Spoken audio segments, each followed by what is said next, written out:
In our headlines on this Tuesday afternoon, October 8th, here in capital's Hangul.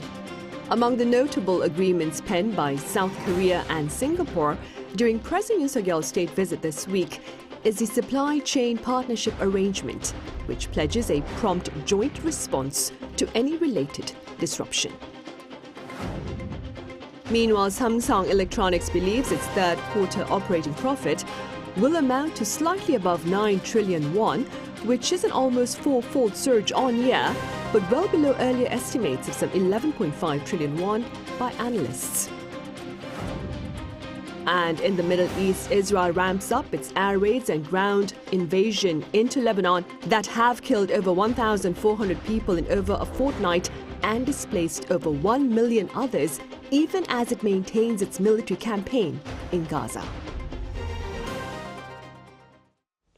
We start in Singapore today, where President Yoon Suk-yeol is actively engaged in the second leg of his Southeast Asia tour. I have our correspondent Kim Do-yeon, who is part of the Presidential Press Corps, standing by live with details. Do-yeon, it's great to have you on. Do start us off.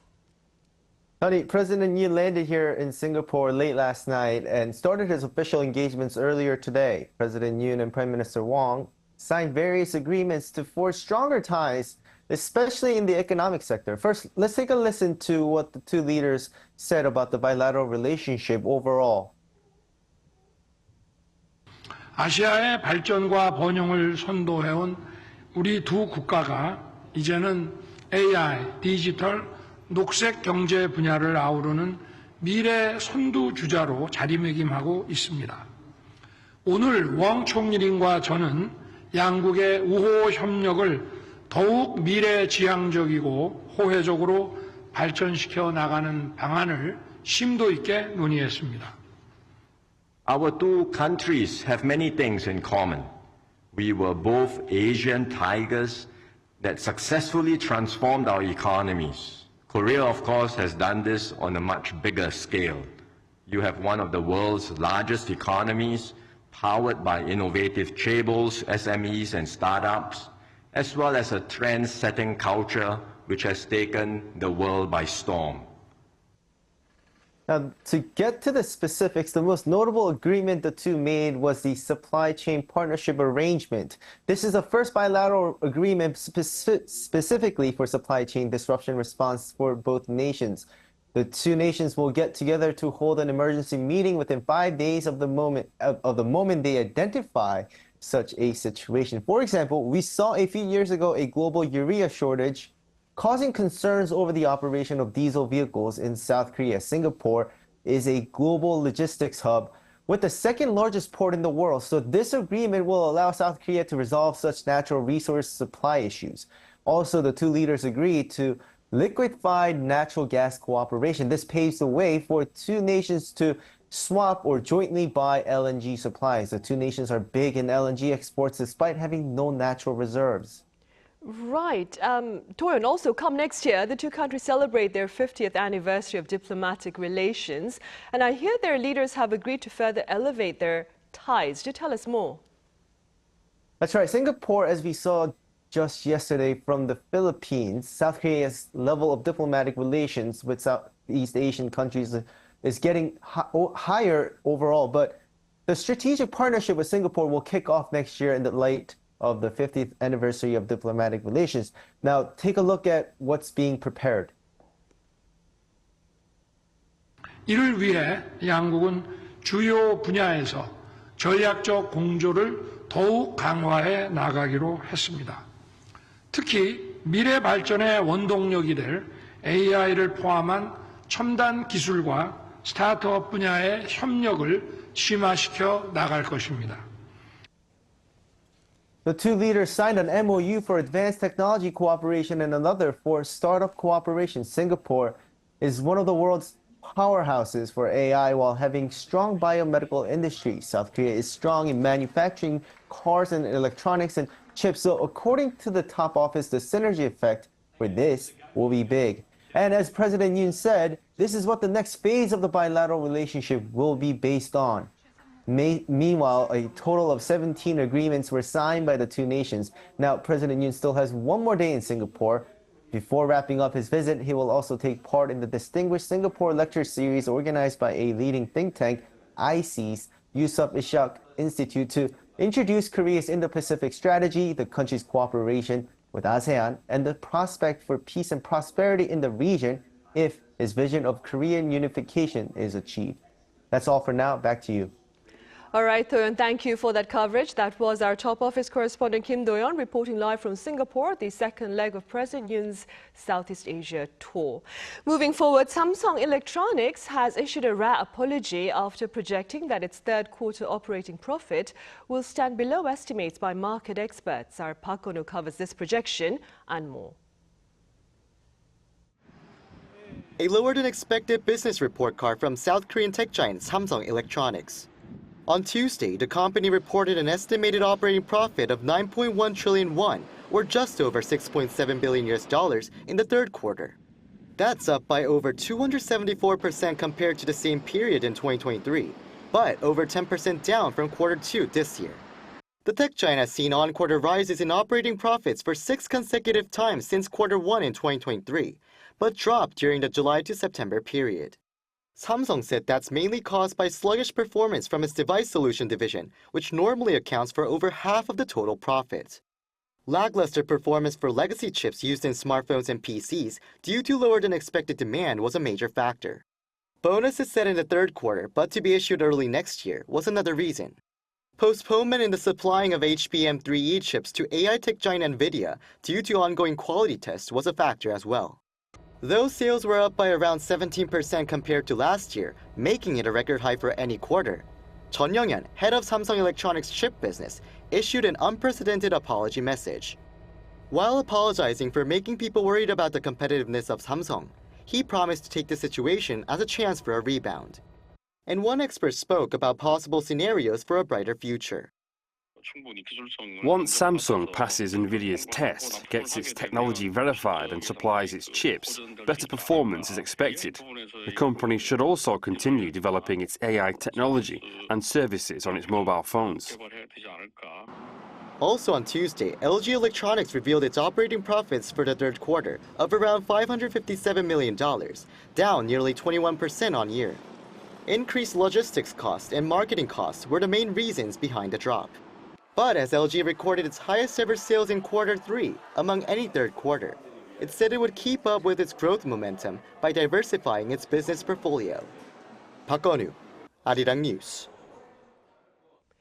Meanwhile, Korea logged a current account surplus of well over $6 billion for the fourth month in a row in August on the back of chip exports. Our correspondent Moon Hae-ryun reports. South Korea's current account was in the black for the fourth straight month in August on the back of booming semiconductor exports. Preliminary data from the Bank of Korea on Tuesday show that the country's current account balance in August recorded a surplus of $6.6 billion. After logging a deficit for the first time in a year in April, the current account swung back into the black in May and hit the largest surplus in nearly 7 years in June. With this latest data, the current account balance in the first 8 months of the year was $53.6 billion, more than 5 times the figure recorded in the same period last year. August's current account surplus was driven by the goods account, which tracks exports and imports of products, logging a surplus and recording the 17th month in the black. Exports amounted to more than $57 billion as semiconductor chip exports rose by over 38% year-on-year. However, the goods account surplus has been falling. August's goods account surplus was smaller than July's and came to nearly half of June's. The goods account balance decreased with a rise in imports for 2 straight months and a slowdown in exports outside the IT sector. The total value of imports rose by nearly 5% year-on-year in August, with crude oil imports seeing a more than 30% hike. A BOK spokesperson commented that Middle East tensions and increasing winter heating demand could potentially elevate import prices, and that close monitoring would be needed. While there are concerns about a potential AI sector downturn and its impact on semiconductor exports, the spokesperson pointed to the US Central Bank's interest rate cut and September's encouraging chip export data as indicators for continued growth going forward. Meanwhile, the service balance, which includes earnings and spending on overseas trips and transport, was in the red by $1.23 billion. In particular, the travel sector saw a deficit of $1.42 billion as people were spending more to travel to other countries during the peak summer holiday season. 문혜련, Arirang News.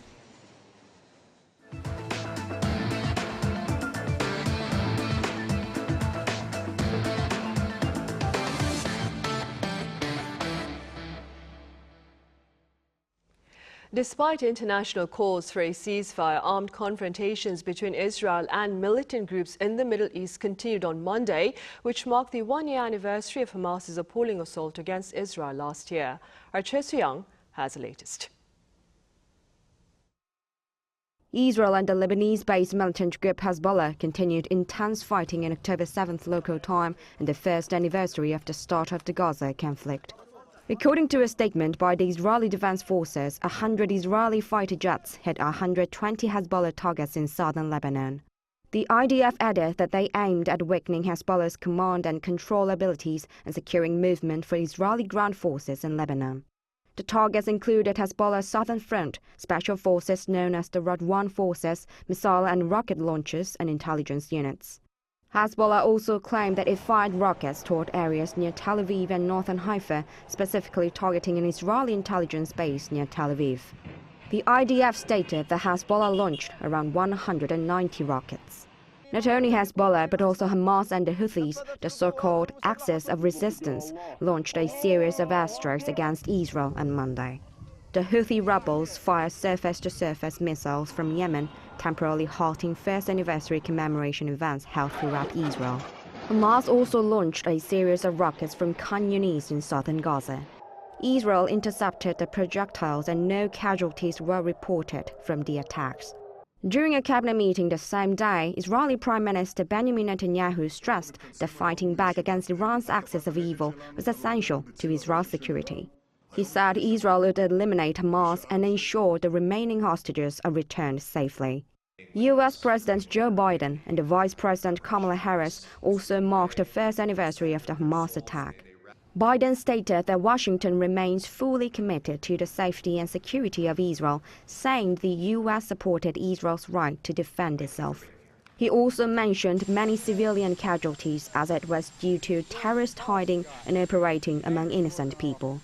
Former U.S. President Donald Trump continued to criticize the Biden administration, saying that the conflict would not have happened if he had been president.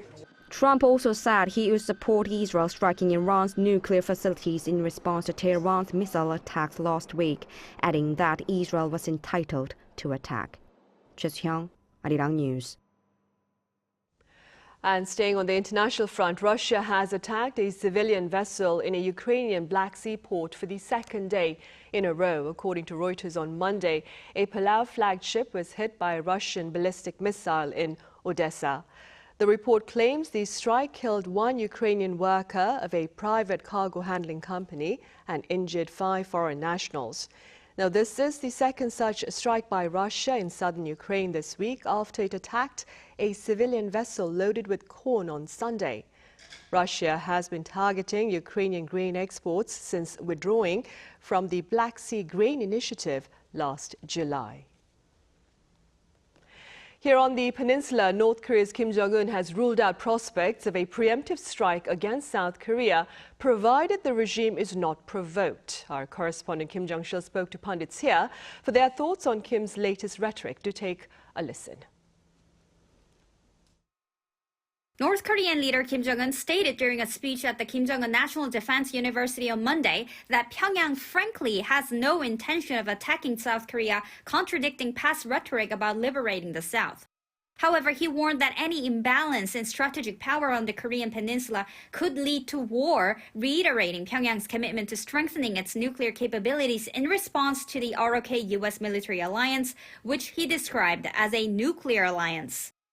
It seems there's an underlying intention to try to shift responsibility for the strengthening of North Korea's nuclear capabilities onto South Korea and the United States.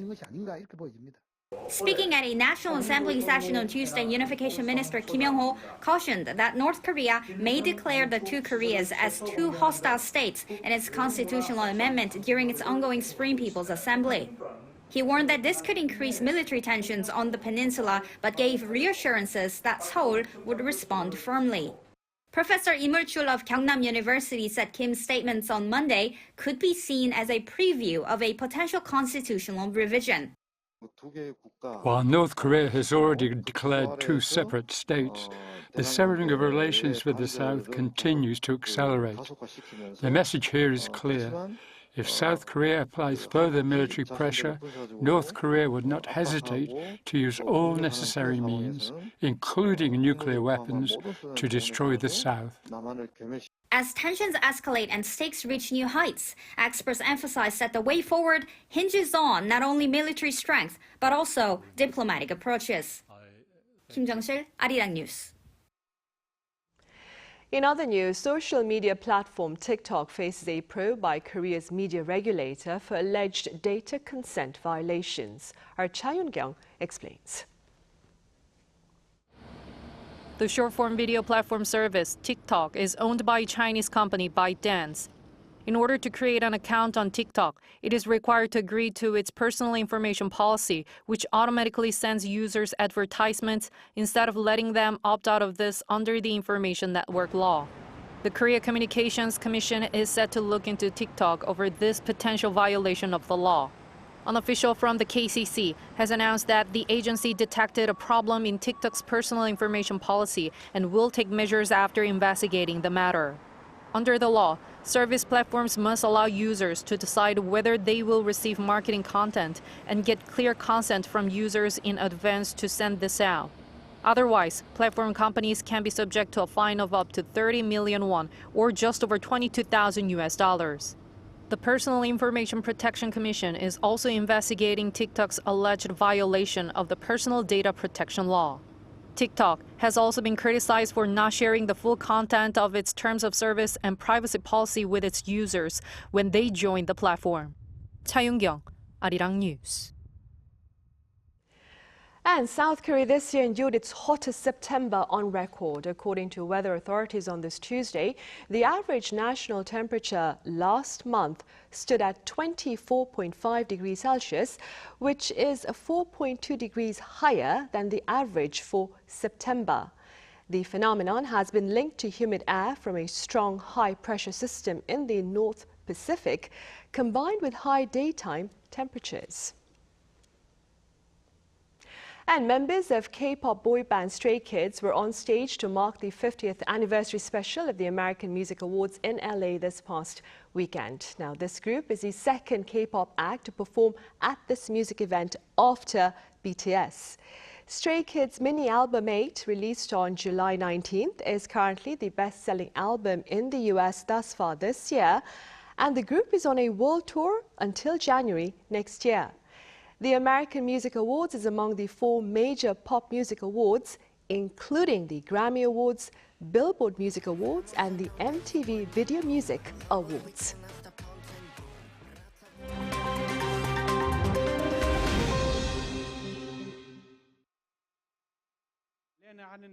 Let's take a look at the latest news in the world now. Tunisian President Kais Saied has secured a second term after winning Sunday's election by a landslide. According to Tunisia's Electoral Commission on Monday, Saied won 90.69% of the vote. Voter turnout was low at 28.8%, which is the lowest since the demonstrations in 2011 ousted dictator Zine El Abidine Ben Ali.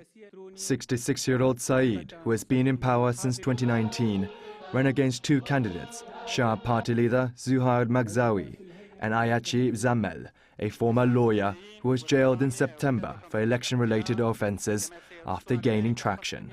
Saied has been criticized for hindering the country's change to democracy, stemming from the Arab Spring Revolution in 2011. Tunisia has since seen many of the president's political opponents and other critics arrested, including several presidential contenders and senior figures from the country's biggest parties, while many of Saied's opponents were banned from running in this election. Despite the criticism, Saied called his victory a continuation of the revolution adding that he will cleanse the country of the corrupt, traitors, and conspirators. The mayor of the capital city of Mexico's state of Guerrero was killed on Sunday, less than a week after he took office.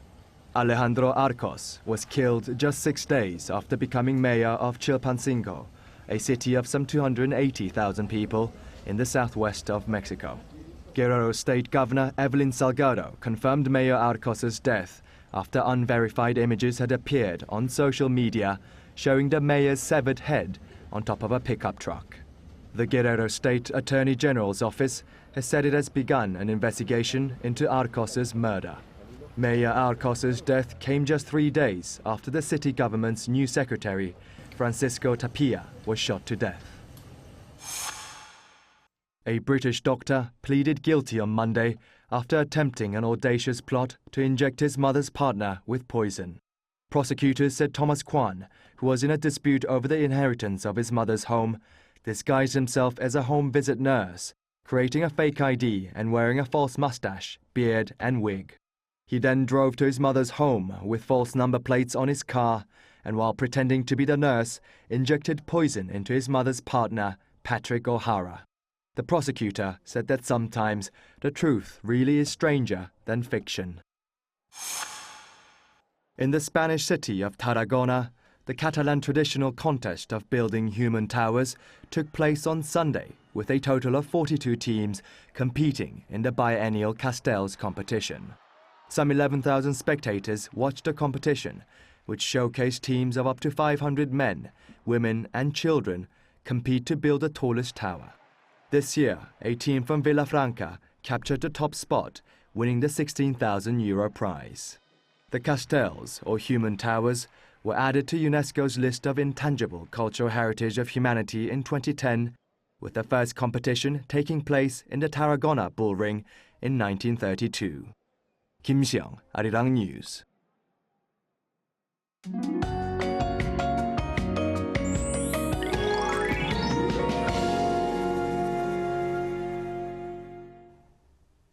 After a record-breaking heat wave, tropical nights, and downpours we had in September, things have gotten much softer in October, and we're already marking the 5th autumn season term, Hangul, today. Most regions had a pleasant Tuesday, but east of Gangwon-do province will see rain continuing through tonight and perhaps into tomorrow dawn. Big daily temperature gaps will continue in most parts of Korea on Hangul Day tomorrow. Inland regions will be seeing wider temperature gaps with chillier morning temperatures. Now tomorrow morning will start at 14 degrees Celsius in Seoul and Gwangju, but Busan and Jeju will be warmer tomorrow morning. After the highs will be similar to today's at 24 degrees Celsius in most cities here in Korea under sunny skies, but rain is in the forecast on Jeju tomorrow into Thursday morning. But other than Jeju, the rest of the country will have fine autumn weather for the remainder of the week. Well, that's Korea for you, and here's a look at the international weather conditions.